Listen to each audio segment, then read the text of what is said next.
Hi hello నమస్తే welcome to our channel TG TV వార్తా కథనాలపై విశ్లేషణ కార్యక్రమం మార్నింగ్ న్యూస్కు స్వాగతం.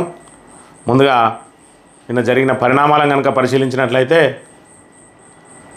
అంధభక్తితోటి మరి యూపీలో 100 మందికి పైగా కన్నుమూసిన పరిస్థితి జరిగింది. తీవ్ర విషాదాంతం, దేశమంతా కూడా దిగ్భ్రాంతి చెందే విషయం. భోలే బాబాగా పేరు పొందిన మరి బాబా ఆయన ఏర్పాటు చేసిన సత్సంగ్ కార్యక్రమానికి సుమారు 15,000 మందికి పైగా అక్కడికి హాజరై ఆయన పాదధూళి కోసం ఇక్కడ మరి ఒకరిపై ఒకరు పోటీ పడడంతో తొక్కిసలాట జరిగి మరి 100కు పైగా మంది మహిళలు చిన్నారులు చనిపోయిన పరిస్థితి. ఒకవైపు ఇక్కడ ఆధునిక యుగంలో రాకెట్లు మరి ఆకాశంలోకి దూసుకుపోతున్న సమయంలో ఇంకా కూడా బాబాల మాటలు నమ్మి బాబాల పాదధూళికి ఇక్కడ పవర్ ఉంటుందని చెప్పి ఇప్పటికి కూడా ఇంకా అంధవిశ్వాసంలో మగ్గుతున్న మరి ఏదైతే మూఢభక్తులు ఉన్నారో వాళ్ళకి ఇలాంటి సంఘటనలు జరుగుతూనే ఉన్నాయి. మరి ఏది ఏమైనా భక్తి విశ్వాసం అనేది వేరు, మరి ఇక్కడ అంధభక్తి అనే విషయం వేరనే విషయాన్ని ప్రజలు గమనించాలి. దేవుడు అంటే నమ్మకం ఉండాలి, కానీ మధ్యలో ఇలాంటి మధ్యవర్తులను మరి దేవులుగా భావించి వాళ్ళ పాదధూళికి వాళ్ళ విభూతికి మరి పవర్లు ఉంటాయని చెప్పి వాళ్ళు కూడా మరి కార్యక్రమాలు ఏర్పాటు చేసి పెద్ద సంఖ్యలో ఇక్కడ భక్తులను మరి మోహరించి వాళ్ళ పేరు ప్రఖ్యాతులు సంపాదించుకోవడానికి చేసే కార్యక్రమాలను మరి ప్రభుత్వం కూడా మరి కొంతవరకు అరికట్టే ప్రయత్నం చేయాలి. మరి ఏది ఏమైనా కూడా 100 మంది పైగా చనిపోవడం అనేది దిగ్భ్రాంతికరమైన విషయం. దేశంలో ఇలాంటి సంఘటనలు జరగకుండా మరి కేంద్ర రాష్ట్ర ప్రభుత్వాలు కూడా చర్యలు చేపట్టాల్సిన అవసరం ఎంతైనా ఉన్నది. ఇక రాష్ట్ర విషయానికి వస్తే రేపే క్యాబినెట్ విస్తరణ కోసం ప్రయత్నాలు చేస్తున్న పరిస్థితి. 6 క్యాబినెట్ బెర్తులు ఖాళీగా ఉండగా 4ని భర్తీ చేయడానికి మరి ఆశావాదులు అందరూ కూడా ఇప్పటికే ఢిల్లీకి చేరిండు. రేవంత్ రెడ్డి కూడా ఢిల్లీకి చేరుకున్న పరిస్థితిని మనం గమనించవచ్చు. అదేవిధంగా నూతన పిసిసి అధ్యక్ష ఎంపిక కూడా మరి ఈ సందర్భంగానే ఎంపిక చేసే అవకాశం ఉన్నది. రేపే క్యాబినెట్ ప్రమాణ స్వీకారం చేస్తారని కూడా ఊహాగానాలు వెలువడుతున్న నేపథ్యంలో ఢిల్లీ నుంచి అధికారిక ప్రకటన రావాల్సి ఉన్నది. మరోవైపు మరి ఏదైతే ప్రభుత్వం ఏర్పడి 7 నెలలు గడిచిందో మరి ఈ 7 నెలల కాలంలో ఇప్పటికి 17 సార్లు రేవంత్ రెడ్డి ఢిల్లీ చుట్టూ చక్కర్లు కొట్టిండు. ఆయనతో పాటు మంత్రులు చక్కర్లు కొడుతున్న పరిస్థితి. అంటే రాష్ట్ర ప్రభుత్వ పాలన అంతా కూడా ఢిల్లీ చేతుల్లో ఉందనడానికి దీన్ని మనం నిదర్శనంగా మరి పేర్కొనవచ్చు. నిరుద్యోగుల సమస్యల మీద ఇప్పటివరకు కూడా సర్కారు దృష్టి సారించలేదు. మరి ఏదైతే మరి వాళ్ళ సమస్యల పరిష్కారం కోసం దృష్టి సారించకుండా తాత్సారం చేస్తున్నది. మరోవైపు ఏదైతే ఆమరణ నిరాహార దీక్ష కూర్చున్నాడో మోతీలాల్, ఆయన ఆరోగ్యం చెడిపోతుందని చెప్పి స్వచ్ఛందంగా ఆయన ఆమరణ నిరాహార దీక్షను మరి వదిలేయడంతో ఇక్కడ ఏదైతే కాంగ్రెస్ బహిష్కృత నేత బక్కా జడ్సన్ కూడా మళ్ళీ ఆమరణ దీక్షకు కూర్చున్న పరిస్థితులను మనం ఇక్కడ గమనించవచ్చు. ఇక వార్తా కథనాల విషయానికి వస్తే మరి నిన్నటి రోజున ఏదైతే జడ్పీ పాలకవర్గం మరి రేపటితో ముగుస్తున్నదో దానికోసం ఏదైతే జిల్లా పరిషత్ చైర్మన్లు అందరినీ కూడా కేసీఆర్ తన నివాసానికి పిలిపించుకొని అందరితోటి కూడా ఆత్మీయ సమ్మేళనం నిర్వహించి వాళ్ళందరికీ కూడా మరి శాల్వాలు కప్పి 5 సంవత్సరాల పాటు విజయవంతంగా మీరు పార్టీ కోసం అదేవిధంగా ప్రజల కోసం పనిచేసిన మేము వారి సేవలను కొనియాడుతూ వాళ్ళను సత్కరించిన అంశాన్ని మనం గమనించవచ్చు. వార్తా కథనాలను కనుక పరిశీలించినట్లయితే ముందుగా నమస్తే తెలంగాణ విషయానికి వస్తే, నేను తెచ్చిన తెలంగాణను చెరిపేస్తారా? కాంగ్రెస్ రాగానే కరెంటు కొరత, తాగునీటి కొరత, రాష్ట్రంలో శాంతి భద్రతల సమస్య బాధ కలిగిస్తున్నది. అధికారంలో ఉన్నా లేకున్నా ప్రజల కోసం నిలబడాలి. రాష్ట్రంలో నియోజకవర్గాల సంఖ్య 160కి చేరే అవకాశం. ఈసారి అధికారంలోకి వస్తే 15 ఏళ్ల పాటు బీఆర్ఎస్ఏ. త్వరలో అన్ని స్థాయిల్లో పార్టీ కమిటీల నిర్మాణం అని చెప్పి ఏదైతే మరి తెలంగాణలో కేసీఆర్ ఆనవాళ్ళను చెరిపేస్తా అని చెప్పి రేవంత్ రెడ్డి చెప్తా ఉన్నాడో, మనం తెచ్చిన తెలంగాణను చెరిపేస్తారా అని చెప్పి నిన్నటి రోజున ఆయన మరి ఇక్కడ ప్రభుత్వాన్ని ప్రశ్నించిండు. రేవంత్ రెడ్డిని ప్రశ్నించిన అంశాన్ని మనం ఇక్కడ గమనించవచ్చు. అదేవిధంగా జడ్పీ చైర్మన్లతోటి సమావేశమైన ఆయన మరి ఆత్మీయ సమ్మేళనం ఏర్పాటు చేసి అందరినీ కూడా శాలువా అదేవిధంగా జ్ఞాపికలతోటి సత్కరించిండు. ఇక్కడ జడ్పీ చైర్మన్ పుట్ట మధుకర్తో పాటు మిగతా జిల్లాల జడ్పీ చైర్పర్సన్లు కూడా అందరూ కూడా హాజరై ఆయన సత్కారాన్ని స్వీకరించిన అంశాన్ని మనం ఇక్కడ గమనించవచ్చు. రాజకీయాల్లో ఉన్న వాళ్ళకు సౌజన్యం గాంభీర్యం ఉండాలి. అలా కాకుండా కొందరు కేసీఆర్ ఆనవాళ్ళను చెరిపేస్తామంటున్నారని, కేసీఆర్ తెలంగాణ తెచ్చింది కాబట్టి మరి దానిని కూడా చెరిపేస్తారా అని బీఆర్ఎస్ పార్టీ అధినేత కేసీఆర్ ప్రశ్నించారు. బీఆర్ఎస్ మళ్ళీ అధికారంలోకి వచ్చి మరో 15 ఏళ్ళు ఉంటుందని ధీమా వ్యక్తం చేశారు. అధికారంలోకి వచ్చి పిచ్చి పిచ్చి పనులు చేసి ప్రజలతో అనిపించుకునే లక్షణం కాంగ్రెస్ సొంతమని ఎద్దేవా చేశారు. ఏదైతే మరి ఇక్కడ కొత్తగా వచ్చిన ప్రభుత్వం పాత ప్రభుత్వం చేసిన పనులను మరి కొనసాగిస్తూ మరిన్ని మంచి పనులు చేయడానికి ప్రయత్నించాలి. కానీ కాంగ్రెస్కు మరి అధికారంలోకి వచ్చిన తర్వాత పిచ్చి పిచ్చిని పనులు చేసి చీకొట్టించుకోవడం వాళ్ళకి అలవాటే అని చెప్పి మళ్ళీ మనం అధికారంలోకి వచ్చి 15 ఏళ్ల పాటు అధికారంలో ఉంటామని చెప్పి కూడా ఆయన చెప్తున్న పరిస్థితిని మనం గమనించవచ్చు. ఇక కేటీఆర్ నిన్నటి రోజున గత ప్రభుత్వ సమాచారాన్ని తీసేస్తారా, అదంతా ప్రజల ఆస్తి, కాపాడాల్సిన బాధ్యత సీఎస్దే, ప్రభుత్వ వెబ్సైట్లు సోషల్ మీడియా హ్యాండిల్స్ నుంచి సమాచారం తొలగింపై కేటీఆర్ ఆగ్రహం అని చెప్పి ఏదైతే గత ప్రభుత్వ హయాంలో చేపట్టిన కార్యక్రమాలు, అభివృద్ధి కార్యక్రమాలు, వివిధ సంక్షేమ కార్యక్రమాలకు సంబంధించిన మరి సమగ్ర సమాచారంతో రూపొందించిన ప్రభుత్వ వెబ్సైట్స్లో ఉన్న సమాచారాన్ని అంతా కూడా మరి ప్రస్తుత ప్రభుత్వం తొలగించి ఇప్పుడు తాము చేస్తున్న పనులను మాత్రమే అందులో పొందుపరచడం ఎంతవరకు సమంజసమని, అదంతా ప్రజల ఆస్తి కాబట్టి మరి యథావిధిగా వీళ్ళు చేసే పనులను కూడా పెడితే గత ప్రభుత్వానికి ఈ ప్రభుత్వానికి జరుగుతున్న పనులను కూడా ప్రజలు సరిపోల్చుకునే అవకాశం ఉంటుంది. కాబట్టి మరి దీన్ని ఏదైతే మరి ప్రభుత్వ ప్రధాన కార్యదర్శి దీన్ని కాపాడాల్సిన బాధ్యత మరి వారిపైనే ఉందని చెప్పి చెప్తున్న పరిస్థితిని మనం ఇక్కడ గమనించవచ్చు. ఇక ఫిరాయింపులకు నేను వ్యతిరేకం, అసెంబ్లీ స్పీకర్ హోదాలో ప్రజాస్వామ్యాన్ని కాపాడుతా, బీఆర్ఎస్ ఫిర్యాదు చేస్తే రాజ్యాంగబద్ధంగా వ్యవహరిస్తా, ఓ పార్టీ నుంచి గెలిచిన వ్యక్తిగా పార్టీకే అండగా ఉండాలి. పాడి కౌశిక్ రెడ్డి విజిటర్గా వచ్చి దానంపై ఫిర్యాదు చేశారు. ఆ పిటిషన్పై అతి త్వరలో నిర్ణయం తీసుకుంటా ఓ ఛానల్ ఇంటర్వ్యూలో స్పీకర్ గడ్డం ప్రసాద్ అని చెప్పి ఫిరాయింపులకు నేను వ్యతిరేకం అని మరి ఏదైతే ఒకవైపు గగ్గోలు పెడుతుంది బీఆర్ఎస్ పార్టీ, మరి ఇక్కడ ఫిరాయింపులను కాంగ్రెస్ ప్రభుత్వం ప్రోత్సహిస్తుంది, చర్యలు చేపట్టండి అని నేను అపాయింట్మెంట్ అడిగితే ఇవ్వడు, మరి అదేవిధంగా ఫిర్యాదు ఇస్తే స్వీకరించడు. దాంతో వాళ్ళు ఇక్కడ ఈమెయిల్ ద్వారా అదేవిధంగా స్పీడ్ పోస్ట్ ద్వారా మరి ఇక్కడ చేస్తున్న పరిస్థితి. గతంలో కూడా దానం నాగేందర్ మీద ఫిర్యాదు చేయడానికి వస్తే కూడా అపాయింట్మెంట్ ఇవ్వని పరిస్థితి. ఈ నేపథ్యంలో మరి ఇక్కడ ఆయన ఏదైతే పాడి కౌశిక్ రెడ్డి ఫిర్యాదు చేసిండో ఆ ఫిర్యాదు మరి విజిటర్గా వచ్చి చేసిండంటా ఉన్నాడు.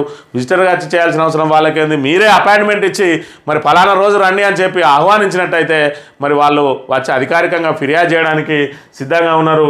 ఫిరాయింపులను ప్రోత్సహించా అంటున్నాడు, మరోవైపు ఫిర్యాదులను మాత్రం స్వీకరించడం లేదు. ఇది మరి కాంగ్రెస్ ప్రభుత్వానికి సంబంధించిన ద్వంద్వ నీతి, మరి 2 నాలుకల ధోరణిని మనం ఇక్కడ గమనించవచ్చు. మరోవైపు చర్యలు తీసుకుంటా అని చెప్పి ఆ పిటిషన్ మీద చర్యలు తీసుకుంటా అని చెప్పి చెప్తా ఉన్నాడు. మరి 3 నెలలు దాటింది, 3 నెలల లోపే చర్యలు తీసుకోవాలని చెప్పి ఖచ్చితంగా కోర్టు ఆదేశాలు ఉన్నాయి, అయినా కోర్టు ఆదేశాలను కూడా పాటించడం లేదు. దాంతో వాళ్ళ హైకోర్టును ఆశ్రయించిన పరిస్థితి. మరి ఫిరాయింపులకు వ్యతిరేకమని ఏదైతే స్పీకర్ చెప్తా ఉన్నాడో దాని మీద మరి నిర్ణయం, ప్రభుత్వానికి వ్యతిరేకంగా నిర్ణయం తీసుకునే అంత మరి శక్తి ఈ స్పీకర్కు ఉన్నదా, ఆయనకు అంత స్వతంత్రం ఉన్నదా అనేది కూడా రాబోయే రోజుల్లో తేలనున్నది.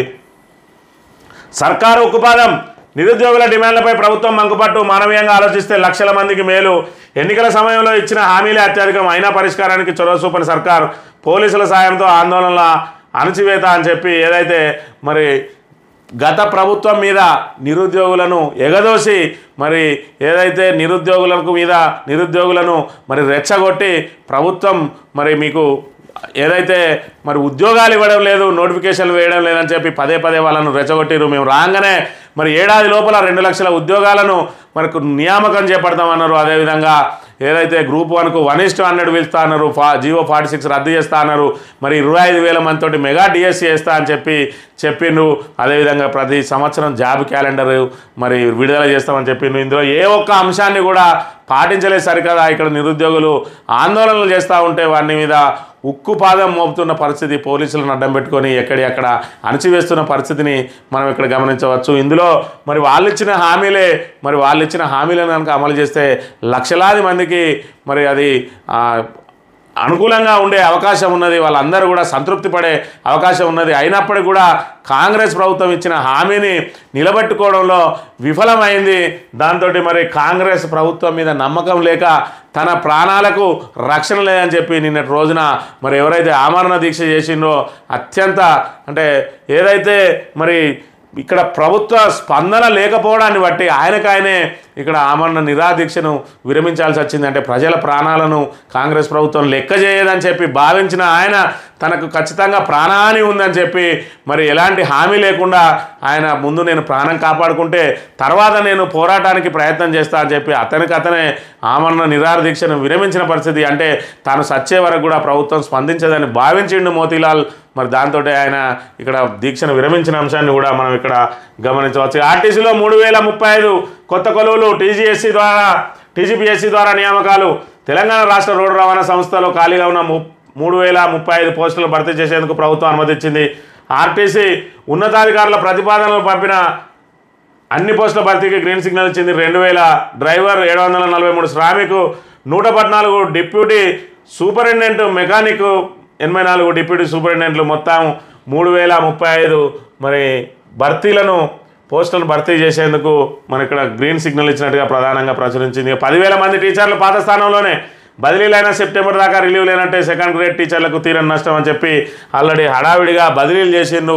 మరోవైపు డిఎస్సి నిర్వహించి కొత్త టీచర్ల ఎంపిక అయ్యే వరకు కూడా ఏదైతే 25,000 మందిని బదిలీ చేసిరో అందులో 10,000 మందికి పైగా పాత స్థానంలోనే కొనసాగే అవకాశం ఉన్నదని చెప్పి చెప్తున్న పరిస్థితిని మనం గమనించవచ్చు.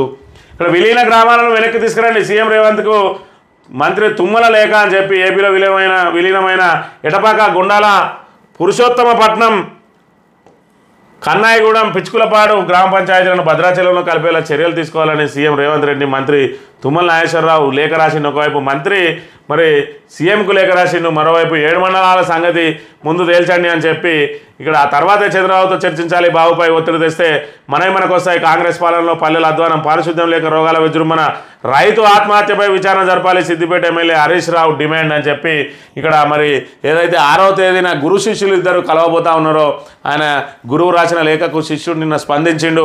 మరి 6వ తేదీకి కలవడానికి మేము సిద్ధం, ప్రజాభవన్ వేదికగా మరి ఇక్కడ సమావేశం అవుదామని చెప్పిన నేపథ్యంలో ఆ 7 మండలాల సంగతి ముందు తేల్చాలి, విభజన హామీలు మరి అన్నింటినీ కూడా పరిష్కారం దిశగా ప్రయత్నం చేయాలి. 10 సంవత్సరాలు పూర్తయింది కాబట్టి ఏదైతే ఉమ్మడిగా కొనసాగినాయో వాటి అన్నిటి మీద నిర్ణయం తీసుకోవాల్సిన అవసరం ఉన్నదని చెప్పి ఇక్కడ చెప్తున్న పరిస్థితి. మరోవైపు విలీన గ్రామాలను కూడా వెనక్కి తీసుకురావాలని మంత్రి మరి ఇక్కడ సీఎంకు లేఖ రాసిండు. మరి దాన్ని కూడా బహిరంగంగా చెప్పిన పరిస్థితిని మనం ఇక్కడ గమనించవచ్చు. ఇక చర్చలతోనే సహకారం, మీతో భేటీకి నేను సిద్ధం, ఏపీ సీఎం చంద్రబాబుకు రేవంత్ రెడ్డి లేఖ అని చెప్పి 6వ తారీఖు కలుద్దామని గురువు చెప్తే శిష్యుడు అందుకు అంగీకరించి ప్రజాభవన్లో సమావేశం అవుదామని చెప్పి ఆహ్వానం పంపిన పరిస్థితిని మనం ఇక్కడ గమనించవచ్చు. రేపు కేబినెట్ విస్తరణ, 10 మంది ఆశావాహుల్లో ఆ 4 ఎవరో మరోసారి ఢిల్లీకి సీఎం, డిప్యూటీ సీఎం రేవంత్ అస్థినకు వెళ్ళడం ఇది 16వసారి. మంత్రుల సంఖ్య 17, 18. రాష్ట్ర మంత్రివర్గ విస్తరణను గురువారం చేపట్టేందుకు ముహూర్తం దాదాపు ఖరారైనట్టు అధికార కాంగ్రెస్ పార్టీ వర్గాల సమాచారం. మంత్రిమండలిలోకి ఎవరు తీసుకున్నారనే అంశంపై ఇప్పటికే ముఖ్యమంత్రి, డిప్యూటీ సీఎం, ముఖ్య నేతలతో అధిష్టానం చర్చించింది. రాష్ట్ర నేతల నుంచి అభిప్రాయాలు తీసుకున్న అధిష్టానం పెద్దలు వారు సూచించిన పేర్లను పార్టీ అగ్రనేతలు సోనియా గాంధీ, రాహుల్ గాంధీ, మల్లికార్జున ఖర్గేలు ఈరోజు మరి వాటిని స్పష్టం చేసి వాళ్ళను ప్రకటించే అవకాశం ఉన్నది. అదేవిధంగా పీసీసీ పీఠం కూడా ఈరోజే ప్రకటిస్తారు. దాదాపుగా మహేష్ కుమార్ గౌడ్కు మరి పీసీసీ పీఠం ఖరారైందని చెప్పి వార్తలు వెలువడుతున్న అంశాన్ని మనం ఇక్కడ గమనించవచ్చు. ఇక నిన్నటి రోజున కరీంనగర్ జెడ్పీ మరి సర్వసభ్య సమావేశంలో జెడ్పీటీసీని లోపలికి అనుమతించకుండా పోలీసులు నిర్వహించిండ్రు. ఇక్కడ దళిత జెడ్పీటీసీ ఏదైతే మరి దళిత బంధు ఇస్తాం, మేము రాగానే 12 లక్షలకు పెంచి ఇస్తామని కాంగ్రెస్ ప్రభుత్వం ఏదైతే చెప్పిందో ఆ మాట కట్టుబడి ఉండాలని చెప్పి దాన్ని టీషర్ట్ మీద డిస్ప్లే చేస్తూ మరి లోపలికి వెళ్ళడానికి ప్రయత్నం చేస్తే పోలీసులు ఆపేసి అతన్ని మరి ఇక్కడ దళిత జెడ్పీటీసీకి ఘోర అవమానం, దళిత బంధు ఇవ్వాలంటూ రాసిన టీషర్ట్లతో జడ్పీ సమావేశానికి జమ్మికుంట జడ్పీటీసీ సభ్యుడిని గేటు వద్ద అడ్డుకున్న పోలీసులు. చైర్పర్సన్ చెప్పిన జిల్లా పరిషత్ మీటింగ్కు అనుమతి నిరాకరణ, ఇది ప్రజాప్రతినిధులందరినీ అవమానించడమే అంటున్న కౌశిక్ రెడ్డి. సమావేశం మధ్యలో నుంచే వెళ్ళిపోయిన కలెక్టర్ పమేలా సత్పతి అని చెప్పి ఇక్కడ దళిత జడ్పీటీసీ మరి ఇక్కడ టీషర్ట్ మీద నినాదాలు రాసుకొని పోతే పోలీసులు అడ్డుకున్నారు. మరోవైపు ఏదైతే ఆ జెడ్పీ సమావేశానికి అధ్యక్షత వహిస్తారో పూర్తి స్థాయిలో మరి జెడ్పీ చైర్పర్సన్ ఆధ్వర్యంలో సభ జరుగుతుంది. ఆ సభ అంతా కూడా జెడ్పీ చైర్మన్ కంట్రోల్లో ఉంటుంది. సాక్షాత్తు జెడ్పీ చైర్మనే లోపలికి అనుమతించాలని చెప్తే పోలీసులు సీఈఓ చెప్తేనే అనుమతిస్తామని చెప్పిన పరిస్థితి. మరి సీఈఓ జెడ్పీ చైర్మన్ కింద పనిచేస్తారు.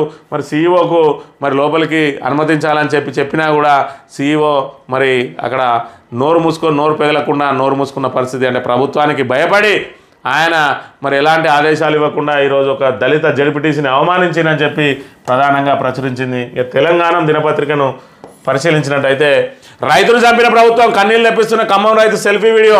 బట్టి అనుచరులు భూమి కబ్జా చేశారని ఆరోపణ. కాంగ్రెస్ కోటేస్తే అన్యాయం జరిగిందని ఆవేదన. అధికారులకు ఫిర్యాదు చేసినా పట్టించుకోలేదు. సీఎం న్యాయం చేయాలంటూ కన్నీళ్లు. రైతు ఆత్మహత్యపై బీఆర్ఎస్ నేత హరీష్ రావు విచారం కబ్జాదారులపై కఠిన చర్యలు తీసుకోవాలని డిమాండ్ అని చెప్పి నిన్న రోజున ఏదైతే సెల్ఫీ వీడియో తీసుకొని మరి రేవంత్ రెడ్డి సారు నా భూమిని రక్షించండి, నేను పోయిన తర్వాతనైనా నా భార్య పిల్లలకు న్యాయం చేయండి, మరి ఏదో ప్రజా ప్రభుత్వం వస్తుందని చెప్తే మేము కాంగ్రెస్ ప్రభుత్వాన్ని తీసుకొస్తే ఈరోజు మా భూములు గుంజుకుంటున్నారని చెప్పి సెల్ఫీ వీడియో తీసి రైతు ఏదైతే పురుగుల మందాగి ఆత్మహత్య చేసుకున్నాడో అది తీవ్ర దుమారం రేపింది. రాష్ట్ర వ్యాప్తంగా సోషల్ మీడియాలో తీవ్రంగా వైరల్ అయింది. మరి దీనికి సంబంధించి ఖచ్చితంగా రైతు ఆత్మహత్యకు ప్రభుత్వమే బాధ్యత వహించాలని చెప్పి కూడా సర్వత్రా మరి ఇక్కడ డిమాండ్లు వినిపిస్తున్న అంశాన్ని కూడా మనం ప్రధానంగా గమనించవచ్చు.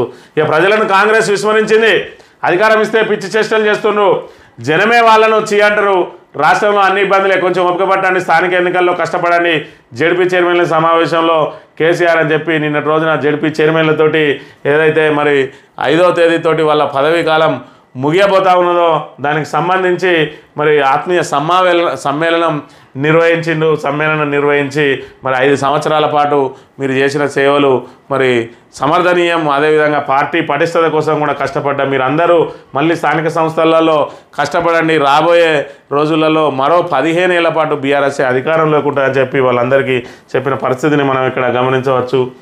ఇక్కడ చూసుకున్నట్టయితే 1, 2, 3, 4, 5, 6, 10, 11, 15, 16, 17వసారి ఢిల్లీకి మరి ఇవన్నీ 1, 2, 3 అంటే ఇదేదో ర్యాంకులు కాదు. మరి రేవంత్ రెడ్డి సీఎం అయిన తర్వాత ఆయన ఢిల్లీకి ఏదైతే పరుగులు పెట్టిన సంఖ్య మరి ఎన్నిసార్లు వెళ్ళిందంటే ఇప్పటికి 17వసారి ఢిల్లీకి పర్యటనలకు వెళుతూ ఉన్నాడు. మరి ఇందులో ప్రధానంగా కాంగ్రెస్ పార్టీతోటి నామినేటెడ్ చర్చల కోసం, పిసిసి చర్చల కోసం, అదేవిధంగా ఏదైతే మంత్రివర్గ విస్తరణ కోసం, మంత్రివర్గ కూర్పు కోసం, మరి ఎంపీ అభ్యర్థుల ఎంపిక కోసం, ఎంపీ ఎలక్షన్ల మరి సెంట్రల్ ఎలక్షన్ కమిటీ భేటీ, అదేవిధంగా ఏఐసిసి ఎన్నికల కమిటీ కోసం, లోక్సభ అభ్యర్థుల ఎంపిక కోసం, అదేవిధంగా మరి ఖర్గే రాహుల్ గాంధీతో మరి భేటీ, అదేవిధంగా అప్పుడప్పుడు మరి ఇక్కడ సమావేశాలకు వెళ్తున్న సమయంలో పనిలో పనిగా కేంద్ర మంత్రుల దగ్గర మరి అపాయింట్మెంట్ తీసుకొని ఓ వినతి పత్రం అక్కడ పడేసి మరి అధికారికంగా వెళ్ళినామని చెప్పడం, ఈ రకంగా మరి 17వసారి మళ్ళీ ఢిల్లీకి వెళ్ళబోతా ఉన్నాడు.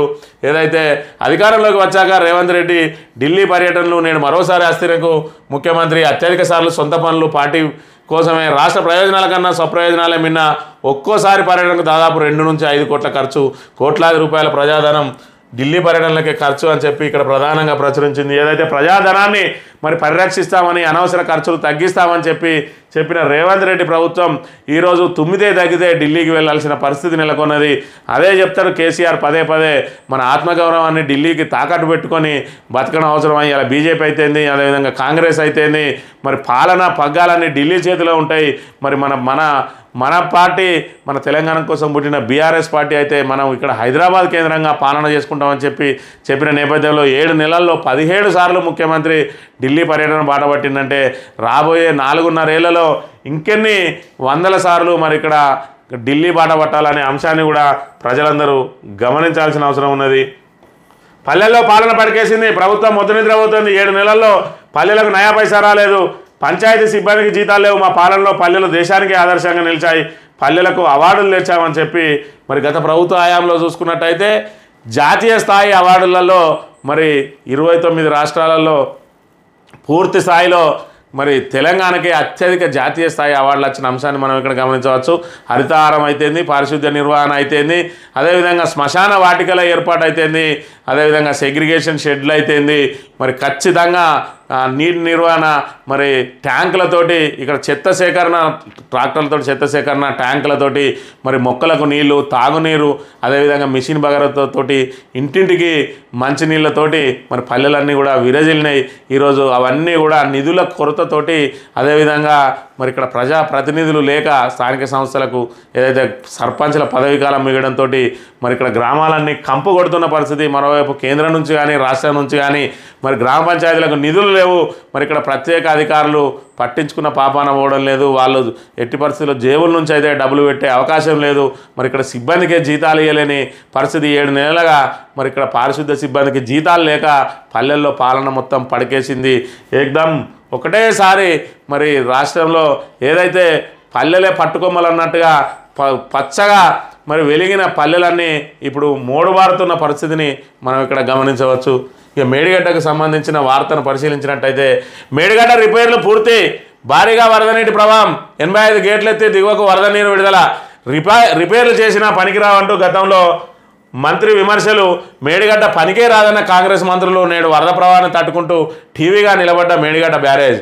నాడు మేడిగడ్డను విమర్శించిన వాళ్ళే నేడు ఇసుక రీచ్ల వేలానికి సిద్ధం, 800 కోట్ల దందాకు భారీగా స్కెచ్ అని చెప్పి మేడిగడ్డ రిపేర్లకు సంబంధించి మరి ఇక్కడ పూర్తయినాయి. గతంలో చూసుకున్నట్టయితే కాంగ్రెస్ మరి పార్టీ అధికారంలోకి వచ్చే ముందు అసెంబ్లీ ఎన్నికల ముందు అదే తర్వాత అధికారం వచ్చిన తర్వాత పార్లమెంట్ ఎన్నికల ముందు కాళేశ్వరం ప్రాజెక్టు నిరర్ధకం అని చెప్పి అది వరదలకు కూలిపోతుందని చెప్పి దాంతో మరి 1,00,000 కోట్లు వృధా అయ్యాయని చెప్పిన పరిస్థితి అంతా కొడితే 4,000 కోట్లతోటి ఈ బ్యారేజ్ నిర్మించిండు.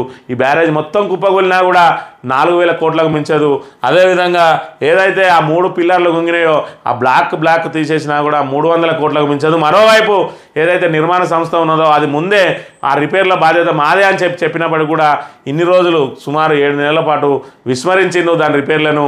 ఈరోజు ఏదైతే మరి పీసీ ఘోష్ కమిషన్ ఆదేశాల మేరకు రిపేర్లు చేసిరు. ఇప్పటికే అన్ని గేట్లను ఎత్తేసిరు. బ్యారేజ్ మరి సేఫ్గా ఉన్నది. ఇప్పుడున్న పరిస్థితులలో మరి అప్పుడే కనుక మరమ్మతులు కనుక చేపట్టినట్టయితే ఆ 7వ బ్లాక్ను కూడా పూర్తిగా తొలగించి అక్కడ మరి 19, 20, 21 పిల్లర్లు అవన్నిటిని కూడా పునరుద్ధరిస్తే ఇప్పటికి ప్రాజెక్టు యథాస్థానంలో ఉండేది. ఈ నీళ్ళన్నింటినీ కూడా బయటికి వదలకుండా మళ్ళీ ఎత్తిపోసుకునే అవకాశం ఉండేది. ఇప్పటికైనా మరి కాళేశ్వరం మీద కుట్రలు మానేసి ప్రభుత్వం వాస్తవాలను ప్రజలకు చెప్పకపోయినా పర్లేదు, కానీ మరి ఖచ్చితంగా ఏదో బీఆర్ఎస్ మీద కోపంతోటో కేసీఆర్ మీద కోపంతోటో కాళేశ్వరం నీళ్లను వృధాగా వదిలితే మొన్నటి వచ్చిన కరువే మరి మళ్ళోసారి వచ్చే ఉంటే రైతులు తట్టుకునే అవకాశం ఉండదనే విషయాన్ని ప్రధానంగా గమనించాలి కాంగ్రెస్ ప్రభుత్వం అనే విషయం. సత్సంగులో మృత్యుకేలి, ఆధ్యాత్మిక సభలో తొక్కిసలాట, 116 మంది భక్తుల దుర్మరణం, మృతుల్లో 108 మంది మహిళలు, 7 చిన్నారులు. యూపీలోని హత్రాస్ జిల్లా పూల్రాయ్ గ్రామంలో దుర్ఘటన, దిగ్భ్రాంతి వ్యక్తం చేసిన రాష్ట్రపతి ద్రౌపది ముర్ము, ప్రధాని మోడీ, బాధిత కుటుంబాలకు క్షతగాతులకు పరిహారం ప్రకటించిన పీఎంఓ యూపీ ప్రభుత్వం. ఉత్తరప్రదేశ్ రాష్ట్రం హత్రాస్ జిల్లా పూల్రాయ్ గ్రామంలో మాటలకు అందిన తీవ్ర విషాదం చోటు చేసుకుంది. ఆధ్యాత్మిక కార్యక్రమంలో తొక్కిసలాట జరిగి 116 మంది భక్తులు మృత్యువాత పడ్డారు. వీరిలో 108 మంది మహిళలు, 7 చిన్నారులు ఉన్నారు. సత్సంగ్ ముగిశాక బయటకు వచ్చే క్రమంలో ఒకరిపై ఒకరు పడిపోవడంతో ఊపిరాడక ప్రాణాలు కోల్పోయారు. దేశంలో ఇటీవల కాలంలో జరిగిన ఘోరమైన సంఘటన ఇదే కావడం గమనార్హం. మృతుల సంఖ్య పెరిగే అవకాశం ఉన్నది తెలుస్తుంది. తొక్కిసలాటలో ఏకంగా 116 మంది మరణించడం పట్ల రాష్ట్రపతి ద్రౌపది ముర్ము, ప్రధాని నరేంద్ర మోడీ, ఉత్తరప్రదేశ్ ముఖ్యమంత్రి యోగి ఆదిత్యనాథ్ తదితరులు దిగ్భ్రాంతి వ్యక్తం చేశారు. బాధిత కుటుంబాలకు క్షతగాతులకు ప్రధానమంత్రి కార్యాలయం, ఉత్తరప్రదేశ్ ప్రభుత్వం మరి పరిహారం ప్రకటించాయని చెప్పి ఏదైతే హత్రాస్లో మరి బాబా ఏర్పాటు చేసిన కార్యక్రమానికి సంబంధించి ఆయన పాదధూళి మరి ఇక్కడ పాదధూళి అతి పవిత్రమైందని చెప్పి ఆ పాదధూళికి మరి ఇక్కడ భక్తులందరూ ఏవడంతో తొక్కిసలాట జరిగింది. తొక్కిసలాటలో మరి 116 మంది మరి మృత్యువాత పడ్డరు. ఇది ఆధ్యాత్మిక కార్యక్రమానికి వచ్చి ఈ రకంగా ఇంత పెద్ద విషాదకరమైన ఘటన జరగడం మరి ఇది దేశవ్యాప్తంగా దిగ్భ్రాంతి కలిగించే అంశం. ఏదైతే అంధభక్తులు ఉన్నారో మరి వాళ్ళు చెప్పే సమావేశాలకు, ఆధ్యాత్మిక సమావేశాలకు వారి 4 మంచి మాటలు వినడానికి వెళ్ళి మరి ఏదైతే భక్తి మరి కళ్ళు మూసుకుపోయి భక్తితో కళ్ళు మూసుకుపోయి ఆయన పాదధూళి మరి సోకితే తామేదో పునీతులం అవుతున్నాం అన్నట్టు ఆ పాదధూళి కోసం, ఆ మట్టి కోసం ఎగబడితే మీరు ప్రాణాలే మంట కలిసినాయి అనే అంశాన్ని ప్రధానంగా గమనించాలి. మరి ఏదైతే భక్తులు ఉన్నారో ఆ భక్తులకు దేవుని మీద విశ్వాసం, నమ్మకం ఉండాలి, కానీ ఈ రకంగా అంధభక్తి ఉండకూడదు. మధ్యలో ఎవరో వచ్చే స్వాముల మరి ఇచ్చే విభూదికో వాళ్ళ పాదధూళి సోకుతేనో వాళ్ళ చేయి స్పర్శతో చాకుతేనో తాము పునీతులమైన అయితం అనే అంశాన్ని ఇక్కడ ప్రధానంగా మీరు అందరూ అలాంటి మరి పూర్తిగా నమ్మకుండా మీరు వాళ్ళు చెప్పే ప్రసంగాలను వినాలి తప్ప వాళ్ళ పాదధూళితోటో లేదంటే వాళ్ళ పాదస్పర్శతోటో మీరు పునీతులు గారు దానికోసం వెగబడి తొక్కిసలాటల్లో పడి ఈ రకమైన మరి సంఘటనలు జరగడం శోచనీయం. ప్రభుత్వాలు కూడా దీనికి తగ్గ ఏర్పాట్లు చేయాలి. మరి ఇలాంటి పెద్ద ఎత్తున ప్రజలు గుమిగూడే ప్రాంతాలలో మరి సమావేశాలలో ఖచ్చితంగా భద్రత కల్పించాల్సిన అవసరం ఎంతైనా ఉన్నదనే విషయాన్ని గమనించాలి. పిల్ల చేష్టలు, సానుభూతి కోసం సభలో వెక్కిళ్ళు, లోక్సభలో రాహుల్పై ప్రధాని వాగ్బానాలు, ఆయన అబద్ధాలు చెప్పారన్న ఆరోపణ, కఠిన చర్యల కోసం స్పీకర్ విజ్ఞప్తి. కాంగ్రెస్ ఫక్తు పరాన్నజీవి పార్టీ భాగస్వాముల పుణ్యాన 99 సీట్లు అయినా గెలిచినట్టు అహంకారం అని చెప్పి విపక్ష నేత రాహుల్ గాంధీపై ప్రధాని నరేంద్ర మోడీ మంగళవారం లోక్సభలో తీవ్రస్థాయిలో విరుచుకుపడ్డారు. సోమవారం సభలో చేసిన ప్రసంగంలో ఆయన ఆద్యంతం సానుభూతి కోసమే పాకులాడారంటూ ఆక్షేపించారు. నిండు సభలో రాహుల్ పిల్ల చేసేలకు పాల్పడ్డారు. పచ్చి అబద్ధాలతో సభను తప్పుదో పట్టించారని అన్నారు. రాష్ట్రపతి ప్రసంగానికి ధన్యవాదాలు తెలిపే తీర్మానంపై లోక్సభలో 2 రోజుల పాటు జరిగిన చర్చకు మోదీ మంగళవారం సాయంత్రం బదులిచ్చారని చెప్పి ఏదైతే మరి ఇక్కడ హిందువుల మీద ఆయన వ్యాఖ్యలు చేసిండో, హిందువులు అంటే మరి అహింసతోటి ఉండాలని చెప్పి మరి హిందువులను ఇక్కడ సభా వేదికగా ఆయన మరి విమర్శించడాన్ని ఇక్కడ మోదీ తీవ్రంగా మరి ఇక్కడ ఆక్షేపించిండు. ఏదైతే రాహుల్ గాంధీ పిల్ల చేష్టలు అని చెప్పి ఆయన మీద మరి వాగ్బాణాలు విసిరించను. అందులో భాగంగా మరి 99 సీట్లు వచ్చినాయి, 99 సీట్లు వచ్చినాయి అని చెప్పి మరి ఎగురుతున్న రాహుల్ గాంధీ మరి ఒక పిల్లగాడట స్కూల్లో 99 మార్కులు వచ్చినాయంటే ఎవరైనా కూడా 99 మార్కులు వచ్చినాయంటే ఆయన ఆకాశానికి ఎత్తుతారు. అప్పుడు టీచర్ వచ్చి 99 మార్కులు వచ్చింది 100కు కాదు 543కు అని చెప్పిన నేపథ్యంలో అయినా కూడా 99 మార్కులు వచ్చినాయి, నైతికంగా గెలిచినామని చెప్పుకుంటున్న పరిస్థితి. వరుసగా 3 సార్లు ఓడిపోయి నైతికంగా మేమే గెలిచినామని చెప్పడం, ఆ 99 సీట్లు కూడా మిత్రపక్షాల మీద ఆధారపడి గెలిచినాయే తప్ప సొంతంగా కాంగ్రెస్ పోటీ చేసిన 60 పైగా స్థానాలలో మరి 2 సీట్లు కూడా రాలేదు అని చెప్తున్న పరిస్థితి. మరి 100కు 99 వస్తే ఎగురుతారు ఎవరన్నా, మరి దాన్ని మరి విజయం అంటారు. కానీ 543కు 99 మరి సీట్లు తెచ్చుకొని అదే గొప్పగా చెప్పుకుంటా ఉన్నాడు. అవన్నీ మరి రాహుల్ పిల్ల చేష్టలు అని చెప్పి తీవ్రంగా విమర్శించిన అంశాన్ని ఇక్కడ మనం గమనించవచ్చు. హిందువులపై భారీ కుట్రలు, రాహుల్ చేసిన వ్యాఖ్యలపై మోదీ ధ్వజం. అంబేద్కర్పై నెహ్రూ కుట్రలు, రిజర్వేషన్లకు కాంగ్రెస్ బద్ద విరోధి అని చెప్పి మరి ఏదైతే అంబేద్కర్ మీద మరి నెహ్రూ కుట్రలు చేసిండని చెప్పి ఇక్కడ రిజర్వేషన్లకు కాంగ్రెస్ బద్ద వ్యతిరేక కాబట్టి మరి నెహ్రూ నేతృత్వంలోని మరి మంత్రి పదవికి రాజీనామా చేసి అంబేద్కర్ బయటకు వచ్చిండు. మరి నెహ్రూ కూడా అంబేద్కర్ను కావాలనే ఓడించిండు. వీళ్ళు రాజ్యాంగం గురించి మాట్లాడతారా అని చెప్పి ఆయన మరి తీవ్రంగా ఎండగట్టిన పరిస్థితిని కూడా మనం ఇక్కడ గమనించవచ్చు. చంద్రబాబును సిబిఐ ఈడీ ఎందుకు అరెస్ట్ చేయలేదు? ఎన్డీఏలో చేరగానే టీడీపీ అధినేత శుద్ధ పురుషుడయ్యాడా? విశ్వసనీయత లేని అవినీతి పరులైన నేతలను మోడీ కలుపుకున్నారు. ఎగ్జిట్ పోల్ ప్రచారంతో స్టాక్ మార్కెట్ను ప్రభావితం చేశారు.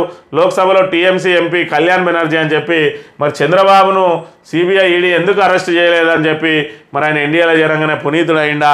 మరి ఎన్డీఏలో ఎవరు చేరినా కూడా ఇతర పార్టీల నుంచి వాళ్ళందరూ పునీతులు అవుతారు. ఎన్డీఏతర పక్షాలు మాత్రం మరి ఇక్కడ అవినీతి పరులుగా చిత్రీకరిస్తున్నారని చెప్పి ఇక్కడ తృణమూల్ కాంగ్రెస్కు సంబంధించిన ఎంపీ నిన్నటి రోజున మరి తీవ్ర ఆరోపణలు చేసిన పరిస్థితిని మనం ఇక్కడ గమనించవచ్చు. మీరు గడప దాటండి. ప్రభుత్వ శాఖల కార్యదర్శులకు, కలెక్టర్లకు ముఖ్యమంత్రి రేవంత్ రెడ్డి ఆదేశం. ఉన్నతాధికారులు జిల్లాల పర్యటనలు వెళ్ళాలి. కలెక్టర్ ఆసుపత్రులు, పాఠశాలలు సందర్శించాలి. ఉన్నతాధికారులు ఒక్కొక్కరు ఒక్కో ఫ్లాగ్షిప్ ఐడియా ఇవ్వాలి. క్రమశిక్షణ, సమయపాలన తప్పనిసరిగా పాటించాలి. సీఎంఓ సూచనలు పాటించాలి. సొంత నిర్ణయాలతో సర్కారుకు చెడ్డ పేరు తేవద్దని చెప్పి నిన్నటి రోజున మరి ఏదైతే బ్యూరోక్రాట్లకు, మరి ప్రభుత్వ శాఖల కార్యదర్శులు, కలెక్టర్లకు, మరి అదేవిధంగా ఇతర శాఖల అధికారులందరికీ కూడా దిశానిర్దేశం చేసిండ్రు. ఏదైతే మరి ఉన్నతాధికారులు ఒక్కొక్కరు ఒక్కో కొత్త ఐడియాతోటి మీ ఏం చేద్దాం అనుకుంటున్నారు మీ శాఖల అని చెప్పి మీ ఐడియాలు ఇవ్వాలని చెప్పి, అదేవిధంగా సీఎంఓ సూచనలు పాటించాలి తప్ప మీరు సొంత నిర్ణయాలతోటి పార్టీకి చెడ్డ పేరు తేవద్దు, ప్రభుత్వానికి చెడ్డ పేరు తేవద్దు అని చెప్పి చెప్తున్న పరిస్థితిని మనం ఇక్కడ గమనించవచ్చు. ఈ అధికారంలోకి వస్తే 15 ఏళ్ళు మనమే, బీఆర్ఎస్ అధినేత కేసీఆర్ ధీమా అని చెప్పి మరి అధికారంలో రాబోయే రోజులలో బీఆర్ఎస్ అధికారం వస్తుందని, అధికారంలోకి వచ్చిన వెంటనే 15 సంవత్సరాలు కొనసాగుతామని చెప్తున్న పరిస్థితిని మనం గమనించవచ్చు. సత్సంగ్లో తొక్కిసలాట, 116 మంది దుర్మరణం. కలెక్టర్లు కదలాలి. కలెక్టరేట్లు దాటి బయటకు రాకపోవడంపై సీఎం రేవంత్ రెడ్డి అసంతృప్తి అని చెప్పి మరి కలెక్టర్లు అందరూ కూడా ఆఫీసుల నుంచి పాలన కాదు, మరి ప్రజాక్షేత్రాలకు చేరుకోవాలి, క్షేత్రస్థాయిలో పరిశీలన చేయాలని చెప్పి దిశానిర్దేశం చేసిండు. ఆంధ్రజ్యోతి దినపత్రిక వార్తలను పరిశీలిస్తే చిక్కుముళ్ళు వీడే దిశగా తెలంగాణ, ఏపీ సీఎంల మధ్య ఆరున భేటీ. చంద్రబాబు ప్రతిపాదనకు రేవంత్ ఓకే. సమావేశానికి రావాలంటూ బాబు లేక 10 ఏళ్లుగా అపరిష్కృతంగా ఉన్న సమస్యలు ఈ భేటీతో పరిష్కారం అవుతున్నాయన్న ఆశలు. ఎజెండాపై మంత్రులతో రేవంత్ చర్చలు అని చెప్పి మరి ఇక్కడ చారిత్రాత్మకమైన భేటీ జరగబోతా ఉన్నది. ఏదైతే మరి 6వ తేదీన అన్నట్టుగా ఇక్కడ తాబేదార్ పత్రిక ఏది ఇద్దరు ముఖ్యమంత్రులకు తాబేదార్ పత్రిక కాబట్టి ఇప్పుడు వాళ్ళ భేటీ మరి కనీ విని ఎరగని రీతిలో అసలు అసాధారణ రీతిలో జరగబోతా ఉన్నది. ఎందుకంటే ఏపీ సీఎం అదేవిధంగా తెలంగాణ సీఎం ఇప్పటి వరకు చరిత్రలో ఏ రోజు కలిసిన దాఖలాలే ఏమన్నట్టుగా మరి ఇక్కడ చిక్కుములు వీడియో దిశగా అని చెప్తా ఉన్నాడు. 10 ఏళ్ల పాటు ఉమ్మడి రాజధానిగా కొనసాగింది. ఏది ఏమైనా 10 ఏళ్ల తర్వాతనే మరి విభజనకు సంబంధించిన అంశాల మీద చర్చ జరగాలి. గత ప్రభుత్వాలు కూడా ఏదైతే వైసీపీ ప్రభుత్వం అయితేంది, బీఆర్ఎస్ ప్రభుత్వం అయితేంది, గతంలో ఉన్న మొదట్లో ఏర్పడ్డ టీడీపీ ప్రభుత్వం మరి ఇక్కడ టీఆర్ఎస్ ప్రభుత్వం కూడా అక్కడ సఖ్యతనే మెయింటైన్ చేసినాయి. ఇక్కడ ఉన్న ఆంధ్రులకు కానీ అక్కడ తెలంగాణ వాళ్ళకు కానీ ఇబ్బందులు జరగకుండా 2 ప్రభుత్వాలు సంయమనమే పాటించినాయి. ఏదైతే విభజన హామీలు చట్ట ప్రకారం రావాల్సిన వాటిని సాధించుకోవాలి, అవి కూడా 10 సంవత్సరాల తర్వాత చేయాలి. కాబట్టి ఇప్పుడు ఇక్కడ జగన్ ఉన్నా కేసీఆర్ ఉన్నా, లేదు జగన్ను రేవంత్ ఉన్నా, లేదంటే చంద్రబాబును కేసీఆర్ ఉన్నా కూడా ఈ 10 సంవత్సరాల తర్వాత ఈ భేటీ జరగాల్సిందే, దీని మీద చర్చ జరగాల్సిందే, మరి విభజన సమస్యలు పరిష్కరించుకోవాల్సిందే. మరి ఇదేదో కొత్తగా మరి ఇక్కడ ఇది ఏదైతే చంద్రబాబు నాయుడును రేవంత్ రెడ్డి సీఎంగా ఉన్నది కాబట్టే జరుగుతున్నాయి అన్నట్టుగా ప్రజల్లో అపోహ నింపుతా ఉన్నది ఆంధ్రజ్యోతి పత్రిక అనే అంశాన్ని కూడా మనం ప్రధానంగా గమనించాలి.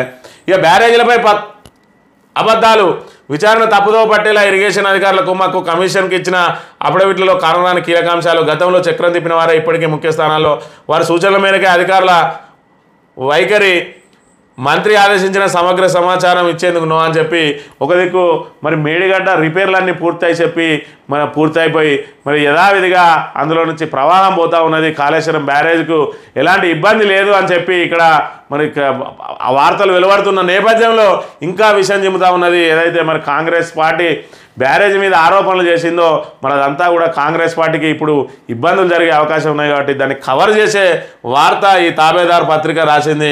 ఇక్కడ విచారణపై తప్పుదేవ పట్టేలా మరి ఇరిగేషన్ అధికారులు వాళ్ళకు కుమ్మక్కైను అని చెప్పి మళ్ళీ ఇంకా విషయం కక్కుతూనే ఉన్నది ఆంధ్రజ్యోతి పత్రిక అనే అంశాన్ని ఇక్కడ మనం గమనించాల్సిన అవసరం ఎంతైనా ఉన్నది. ఇక రైతు భరోసా ఉపసంఘం చైర్మన్గా బట్టి, సభ్యులుగా శ్రీధర్ బాబు, తుమ్మల, పొంగులేటి, జియో జారీ అని చెప్పి రైతు భరోసాను మరి ఎవరెవరికి అమలు చేయాలి, అరువుల ఎంపికను ఏ విధంగా చేయాలని చెప్పి మరి ఇక్కడ దీనికి ఉపసంఘం వేసారు. ఆ ఉపసంఘం చైర్మన్గా ఉప ముఖ్యమంత్రి బట్టి విక్రమార్క, అదేవిధంగా మంత్రులు శ్రీధర్ బాబు, తుమ్మల, మరి పొంగులేటి శ్రీనివాసరెడ్డిలతో కూడిన ఉపసంఘానికి సంబంధించి జియో జారీ అయింది. ఇప్పటికే రైతుల నుంచి మరి సలహాలు స్వీకరిస్తూ ఉన్నారు. అందులో భాగంగా మరి ఏదైతే సాగు చేసే ప్రతి ఒక్కరికి దానికి ఉద్యోగాలతో సంబంధం లేకుండా, అదేవిధంగా ఐటీతో సంబంధం లేకుండా ఇవ్వాలి అని చెప్పి చెప్తున్న నేపథ్యంలో మరి కేంద్ర ప్రభుత్వాన్ని ఏదైతే ట్యాక్స్ పేయర్స్ లిస్టు, ఐటీ చెల్లించే వారి లిస్ట్ ఇవ్వాలని చెప్పి రాష్ట్ర ప్రభుత్వం ఇప్పటికే కోరింది. ఈ నేపథ్యంలో మరి ఐటీ కట్టేవారికి, అదేవిధంగా ప్రభుత్వ ఉద్యోగులకు, ప్రైవేటు ఉద్యోగులకు, ప్రజాప్రతినిధులకు మరి ఇక్కడ రైతు భరోసా వర్తింపజేస్తారా, ఆపేస్తారా, అదేవిధంగా 5 ఎకరాలకు ఇస్తారా, 10 ఎకరాలకు ఇస్తారా, అనే సాగు చేసేవాడికి ఇస్తారా, అన్ని భూములకు ఇస్తారా అనేది ఇంకా తేలాల్సి ఉన్నది. ఇవన్నీ అయ్యే వరకు కూడా ఆగస్టు దాటిపోయే అవకాశం ఉన్నది. ఇప్పటికే మరి గత లాస్ట్ సీజన్ రబీ సీజన్లో కూడా సరైన సమయానికి పెట్టుబడి సాయం అందలేదు. ఇప్పుడు ఖరీఫ్ ఆల్రెడీ పంటలు వేసుకుంటున్నారు, ఇప్పటికి కూడా పెట్టుబడి సాయం అందని పరిస్థితి. పెట్టుబడి సాయం కూడా మరింత ఆలస్యమయ్యే అవకాశం ఉన్నట్టుగా కూడా మనం ఇక్కడ గమనించవచ్చు. ఖమ్మం రైతు ఆత్మహత్య కేసులో 10 మందిపై కేసు, భూ వివాదంపై ఫిర్యాదు చేసినా పట్టించుకున్న అధికారులు, మనస్తాపంతో పొలంలోనే బలవన్మరణానికి పాల్పడ్డ రైతు ప్రభాకర్ చనిపోతూ వీడియో, రాష్ట్ర వ్యాప్తంగా చర్చ, దర్యాప్తునకు సీఎం ఆదేశం అని చెప్పి ఏదైనా మరి ఇక్కడ ప్రజాప్రభుత్వం అన్నారు, మేము ప్రజాపాలన అన్నారు, దరఖాస్తు ఇచ్చిన వెంటనే చర్యలు అని చెప్పిండు. ఈ రైతు మరి 7 నెలలుగా తిరిగినా కూడా ఆయన సమస్య పరిష్కారం కాకపోవడంతో సెల్ఫీ వీడియో తీసుకొని చనిపోయిండు.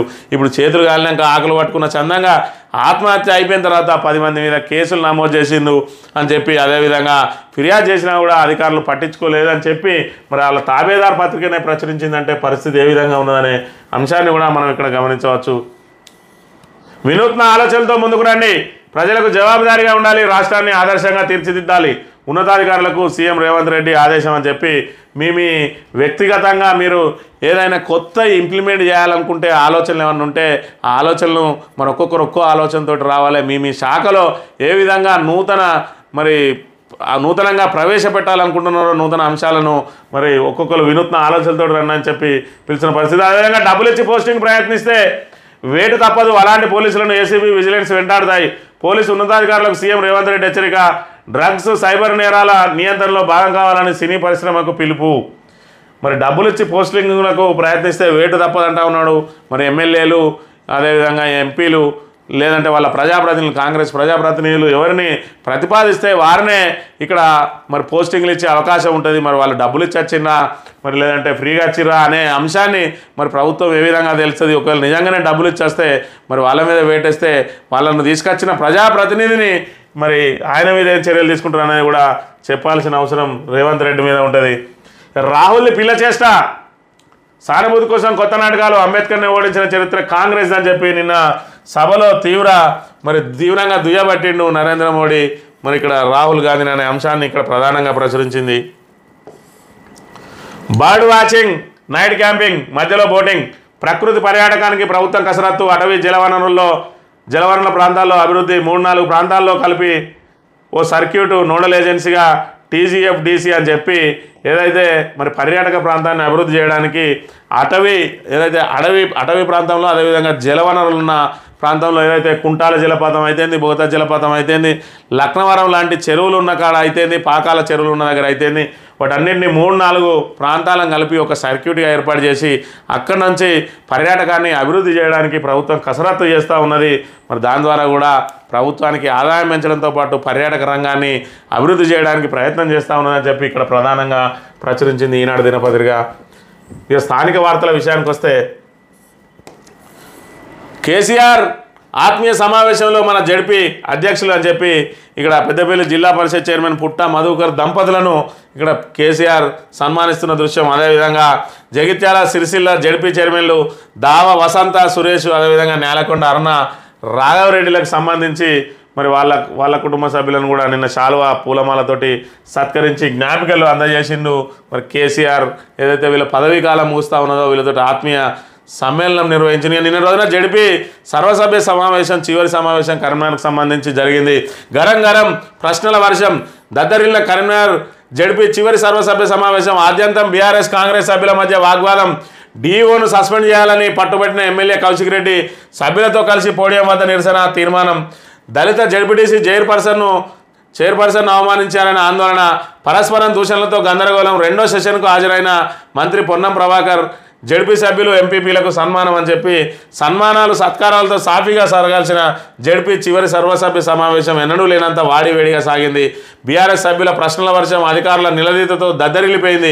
డీఓను సస్పెండ్ చేయాలని డిమాండ్ చేస్తూ ఎమ్మెల్యే పాడి కౌశిక్ రెడ్డి కలిసి పోడియం వద్ద ప్లకార్డులు ప్రదర్శిస్తూ ఆందోళన చేయడం. ఈ సందర్భంగా బీఆర్ఎస్ కాంగ్రెస్ సభ్యుల పరస్పరం దూషణలు దిగడం గందరగోళానికి దారితీసింది. మరోపక్క దళిత బంధు 2వ విడత నిధులు వెంటనే విడుదల చేయాలని టీషర్ట్ వేసుకొచ్చిన దళిత జడ్పీటీసీ శ్రీరామ్ శ్యామ్ను పోలీసులు అవమానకరంగా గేటు బయట వరకు వెలగొట్టడంపై పెద్ద దుమారం రేగింది. కాగా మధ్యాహ్న భోజనం తర్వాత మంత్రి పొన్నం ప్రభాకర్ హాజరై సభ్యులను సన్మానించారు. ఈ సందర్భంగా జడ్పీ అధ్యక్షురాలు ఉద్వేగానికి లోనయ్యారని చెప్పి ఇక్కడ ఏదైతే ప్రధానంగా మరి పాడి కౌశిక్ రెడ్డి ఏదైతే విద్యా వ్యవస్థ మీద ఇక్కడ సమీక్షా సమావేశం నిర్వహిస్తే ఆ సమావేశానికి 2 ఎంఈఓలతో పాటు హెచ్ఎంలు వేయండు.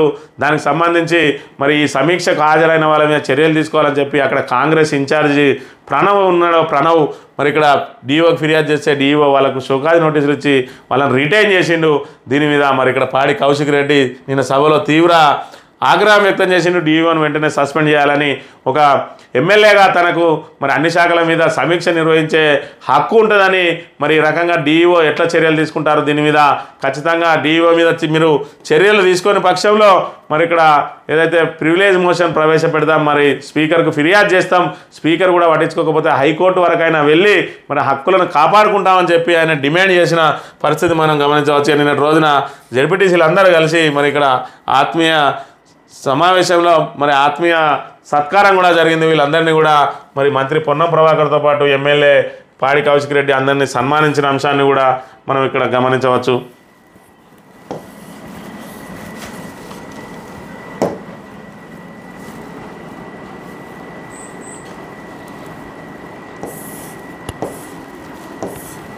బీఆర్ఎస్ అధినేత ఆత్మీయ సమావేశంలో పుట్ట మధుకర్. రాష్ట్రంలో బీఆర్ఎస్ పార్టీ జడ్పీ చైర్మన్లతో తెలంగాణ తొలి ముఖ్యమంత్రి బీఆర్ఎస్ అధినేత కేసీఆర్ మంగళవారం ఆత్మీయ సమావేశం నిర్వహించారు. ఇందులో పెద్దపల్లి జడ్పీ చైర్మన్ పుట్ట మధుకర్ పాల్గొన్నారు.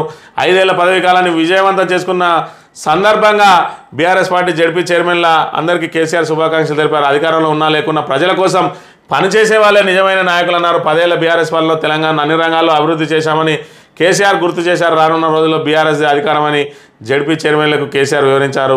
అనంతరం ZP chairman KCR BRS working president KTR సన్మానించి జ్ఞాపికలు అందజేశారని చెప్పి మరి ఇక్కడ కేటీఆర్ సన్మానిస్తున్న దృశ్యాన్ని సంబంధించిన ఫోటోను ప్రధానంగా ప్రచురించింది.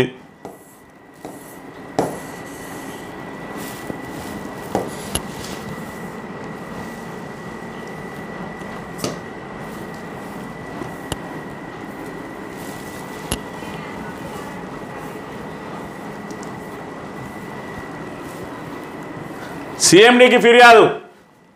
టీవీ కేసు అధ్యక్షుడు మిర్యాల రాజిరెడ్డి విధుల దుర్వినియోగంపై సీఎండీకి ఫిర్యాదు అని చెప్పి ప్రధానంగా వార్తను ప్రచురించింది. ఇక్కడ లీవ్ పెట్టకుండా సొంత పనులకు రాజిరెడ్డి విధుల దుర్వినియోగంపై సీఎండీకి ఫిర్యాదు. మస్టర్ పడి కోర్టు విచారణకు హాజరవుతున్న మిర్యాల రాజిరెడ్డి ప్రెస్ మీట్లోనూ మస్టర్ పడి హాజరు. నిబంధనలు పాటించిన రాజిరెడ్డిపై చర్యలు చేపట్టాలని ఫిర్యాదు. టీవీ కేసు అధ్యక్షుడిగా ఇటీవల ప్రకటించుకున్న మిర్యాల రాజిరెడ్డి విధుల దుర్వినియోగంపై విచారణ చేపట్టాలని రత్నాపూర్ ఎంపీ ధర్మల రాజసంపత్ సోమవారం సాయంత్రం సింగరేణి సీఎండీ బలరాం నాయక్కు ఫిర్యాదు చేశారు. సింగరేణి నిబంధనలను అతిక్రమించి ఎలాంటి లీవ్ పెట్టకుండా మస్టర్ పడి సొంత పనులకు వెళ్తున్నాడని, ఇలా అనేక సార్లు వెళ్తూ సింగరేణికి నష్టం కలిగించాలని ఫిర్యాదులో పేర్కొన్నట్టు తెలిపారు. అందుకు కొన్ని ఆధారాలు ఫిర్యాదులో పేర్కొన్నట్లు తెలిపారు. ఆ వివరాలను వెల్లడిస్తూ గోదావరిఖని 1వ టౌన్ ఠాణాలో 2018లో క్రైమ్ నెంబర్ 625 ద్వారా రాజిరెడ్డితో పాటు మరో ₹5 కేసు నమోదైందని తెలిపారు. ఆ కేసుకు సంబంధించి సీసీ నెంబర్ 166 ద్వారా 2019 నుంచి గోదావరిఖండ్ కోర్టులో విచారణ సాగుతుందన్నారు. ఆ విచారణ నిమిత్తం మిర్యాల రాజిరెడ్డి 2021 10వ నెల 21వ తేదీన, అదేవిధంగా 11వ నెల 2021 11వ నెల 12వ తేదీన, 2023 1వ నెల 31వ తేదీన, అదేవిధంగా 3వ నెలలో 15వ తేదీన, అదేవిధంగా 5వ నెలలో 10వ తేదీన, 6వ నెలలో 28వ తేదీన, 8వ నెలలో 11వ తేదీన, 12వ నెలలో 27వ తేదీన, అదేవిధంగా జనవరిలో మరి 1వ నెలలో 22వ తేదీన, అదేవిధంగా 3వ నెలలో 18వ తేదీన, 5వ నెలలో 13వ తేదీన, 5వ నెలలో 14వ తేదీన, అదేవిధంగా 6వ నెలలో 20వ తేదీన 13 సార్లు మస్టర్డ్ పడి వచ్చి కోర్టు విచారణకు హాజరయ్యారని మరి ఫిర్యాదులో పేర్కొన్నారు. దీంతో పాటు మరి 6వ నెలలో 19వ తేదీన గోదావరిఖనిలో నిర్వహించిన విలేకరుల సమావేశంలో సైతం మస్టర్ పడి విధులను విస్మరించి నిబంధనల విరుద్ధంగా పాల్గొన్నాడని తెలిపిండు. అంతేకాకుండా ఆయన బయోమెట్రిక్ సంబంధం లేకుండా రిజిస్టర్లో సంతకం పెడుతున్న మూలంగా 3-4 రోజులు విధులకు గైర్హాజరైన లీవ్ పెట్టకుండా వచ్చిన తర్వాత సంతకాలు పెట్టుకుంటూ సింగరేణికి తీవ్ర నష్టం చేస్తున్నట్లు పేర్కొన్నాడు. సింగరేణిలో స్టాండింగ్ ఆర్డర్స్ పాటించకుండా నిబంధనల విరుద్ధంగా మస్టర్ పడి విధులను దుర్వినియోగం చేస్తూ సింగరేణికి ఆర్థిక నష్టం చేస్తున్న రాజిరెడ్డిపై ఆధారాలన్నింటినీ పరిశీలించి క్రమశిక్షణ చర్యలు తీసుకోవాలని ఫిర్యాదులో పేర్కొన్నారు. ఏదైతే మరి ఇక్కడ సింగరేణిలో మస్టర్ పడి మరి సొంత పనులు చేసుకుంటా ఉన్నాడు టీబీ కేసు అధ్యక్షునిగా ఇటీవల ప్రకటించుకున్న రాజిరెడ్డి అని చెప్పి ఆయన మీద చర్యలు చేపట్టాలని చెప్పి ఆధారాలతో సహా ఏదైతే ఇటీవల మరి ఆ మధ్య 2018లో కేసు నమోదైందో అది 19 నుంచి విచారణ జరుగుతుంది. ఈయన 2021 నుంచి మరి ఆ విచారణ నిమిత్తం 13 సార్లు కోర్టుకు హాజరైండు. ఆ 13 సార్లు కోర్టుకు హాజరైనట్టు కోర్టు మరి రికార్డులు పరిశీలిస్తే మరి తెలుస్తూ ఉన్నది. దాంతోపాటు ఆ 13 సార్లు కూడా ఈయన అటెండెన్స్ మస్టర్ పడే వచ్చిండు. అదేవిధంగా ప్రెస్ మీట్ మొన్న నిర్వహించిన ప్రెస్ మీట్లో కూడా మస్టర్ పడి వచ్చిన పరిస్థితిని మరి గమనించాలి. ఈ రకంగా ఆయన లీవులన్నీ కూడా అలాగే మిగిలిపోతూ ఉన్నాయి. ఎందుకు అంటే కారణం ఆయన రిజిస్టర్లో సంతకం పెట్టే వెసులుబాటు ఉన్నాయి కాబట్టి ఆ వెసులుబాటును వినియోగించుకొని వారం రోజులు 4-5 రోజులు మరి విధులకు రాకున్నా కూడా వచ్చిన తర్వాత అన్నీ కలిపి ఒకటేసారి సంతకం పెట్టుకున్న పరిస్థితి. ఈ విషయంగా అధికారులు కూడా ఆయన ఒక యూనియన్కు మరి అగ్రస్థానంలో ఉన్నాడని చెప్పి చూడనట్టుగా వ్యవహరిస్తూ ఉన్నారు. దీని అంతని కూడా మరి సింగరేణిని పరిరక్షిస్తా అని చెప్తున్న సీఎండీ మరి దిశగా కృషి చేయాలి ఖచ్చితంగా. మరి ఇక్కడ తప్పు ఎవరు చేసినా, చిన్నపాటి కార్మికుడు చేసినా, పెద్ద నాయకుడు చేసినా తప్పే కాబట్టి ఇదంతా రికార్డెడ్ ఎవిడెన్స్ ఉన్నాయి కాబట్టి ఇటు మస్టర్ పడ్డ మరి వాటిని పరిశీలించి 2021 నుంచి పడ్డ మస్టర్లను పరిశీలించి అదేవిధంగా కోర్టులో హాజరైన మరి వాటి రికార్డులను మరి తెప్పించుకొని వీటిని బేరీజ్ చేసుకొని ఖచ్చితంగా చర్యలు చేపట్టాలి. రాజిరెడ్డి ఇప్పటి వరకు కూడా తన సర్వీసులో మరి అనేక సొంత పనులకు వెళ్ళినప్పుడు కూడా మరి ఇక్కడ విధులకు హాజరైనట్టుగా సంతకాలు చేసుకొని మరి సొంత పనులు చేసుకుంటా ఉన్నాడు. 4-5 రోజులకు ఒకసారి సంతకాలు చేస్తూ ఉన్నాడు. అయినప్పటికీ కూడా అధికారులు పట్టించుకుంటలేదు కాబట్టి దీనికి బాధ్యులైన అధికారుల మీద కూడా చర్య తీసుకోవాల్సిన అవసరం మరి సింగరేణి ఉన్నది. సేమ్ సేవ్ సింగరేణి అని చెప్పి ఏదైతే నినాదం ఇస్తా ఉన్నాడో మరి బలరాం నాయక్ మరి ఆయన ఈ చర్యలు చేపట్టి నిజంగానే సింగరేణిని సేవ్ చేయాలని చెప్పి ఇక్కడ కార్మికుల నుంచి అదేవిధంగా పరిసర ప్రాంత ప్రజల నుంచి కూడా డిమాండ్ వస్తున్నది. డిమాండ్ను మరి సానుకూలంగా పరిశీలించి ఖచ్చితంగా తగిన చర్యలు తీసుకుంటేనే సింగరేణిలో మరి క్రమశిక్షణ అలవాటు అవుతుంది. అదేవిధంగా మరి ఏదైతే కార్మికులతో పాటు అధికారులు కూడా మరి ఖచ్చితంగా పనిచేసే అవకాశం ఉంటుందనే విషయాన్ని గమనించాలని కోరుతూ ఇది ఈరోజు మార్నింగ్ న్యూస్. తిరిగి రేపు కలుద్దాం. Thank you very much.